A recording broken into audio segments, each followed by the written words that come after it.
টানা ৯ মাস রক্তক্ষয়ী যুদ্ধ ও সংগ্রামের পর চূড়ান্ত বিজয় অর্জিত হয় বাঙালি জাতির আর বাংলাদেশের। দেশ শত্রুমুক্ত হওয়ার মাত্র ৬ মাস পর উত্থাপিত হয় প্রথম বাজেট। সে সময় একদিকে যেমন ছিল না বৈদেশিক মুদ্রার বাজেট, তেমনি রাজস্ব সেভাবে আদায় হতো না। এছাড়া বহির্বিশ্ব থেকে সাহায্য অনুদানের বিষয়টিও ছিল অনিশ্চিত। তবে এত কিছুর পরও স্বাধীনতার প্রথম বাজেট তৈরি করেন মুজিবনগর সরকারের প্রধানমন্ত্রী ও তৎকালীন অর্থমন্ত্রী তাজউদ্দিন আহমেদ। অর্থ মন্ত্রণালয় থেকে প্রাপ্ত নথিমতে সে সময় যুদ্ধবিধ্বস্ত দেশের প্রথম বাজেটের পরিমাণ ছিল ৭৮৬ কোটি টাকা। স্বাধীন সার্বভৌম বাংলাদেশের জাতীয় সংসদে প্রথম বাজেট উত্থাপিত হয় ১৯৭২ সালের ৩০ জুন। আর ১৯৭২-৭৩ অর্থ বছরের সে বাজেট পেশ করেন তাজউদ্দিন আহমেদ।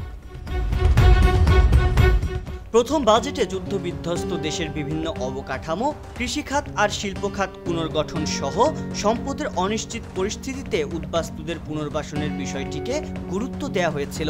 মিশ্র অর্থনীতির মধ্যে রাষ্ট্রীয় খাতের প্রাধান্য রেখে বঙ্গবন্ধুর শাসনামলের বাজেট হয়েছে।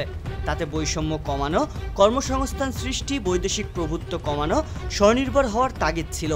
তাজউদ্দিন আহমেদ অর্থমন্ত্রী থাকাকালীন মোট ৩টি বাজেট পেশ করেন। ১৯৭২-৭৩, ১৯৭৩-৭৪, ১৯৭৪-৭৫ অর্থ বছরের সেসব বাজেটে বরাদ্দ ছিল যথাক্রমে ৭৮৬ কোটি টাকা, ৯৯৫ কোটি টাকা এবং প্রায় ১,০০০ কোটি টাকা।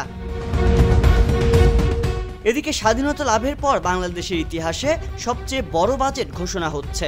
ইতিমধ্যেই ২০২৪-২৫ অর্থ বছরের বাজেট উপস্থাপন শুরু করেছেন অর্থমন্ত্রী আবুল হাসান মাহমুদ আলী।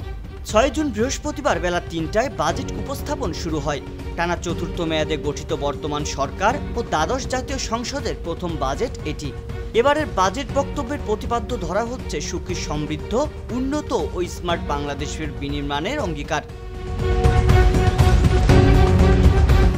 বাজেটে মূল্যস্ফীতির লক্ষ্যমাত্রা ধরা হচ্ছে ৬.৫%।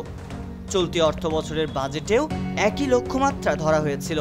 পরে যদিও লক্ষ্যমাত্রা বাড়িয়ে করা হয় ৭.৫%, অথচ চলতি অর্থবছর জুড়ে মূল্যস্ফীতির হার ছিল ৯%-এরও বেশি।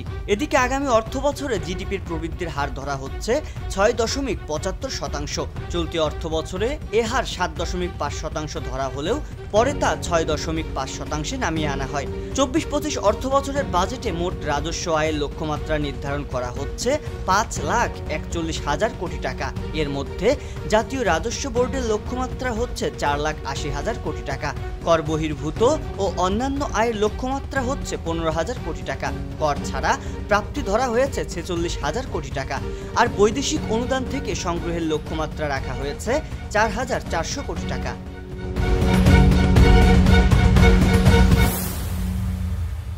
সংবাদ, ফিচার ও অনুষ্ঠানের জন্য ভিজিট করুন সংবাদ প্রকাশের ওয়েবসাইট এবং যুক্ত থাকুন ফেসবুক পেজ ও ইউটিউব চ্যানেলের সঙ্গে।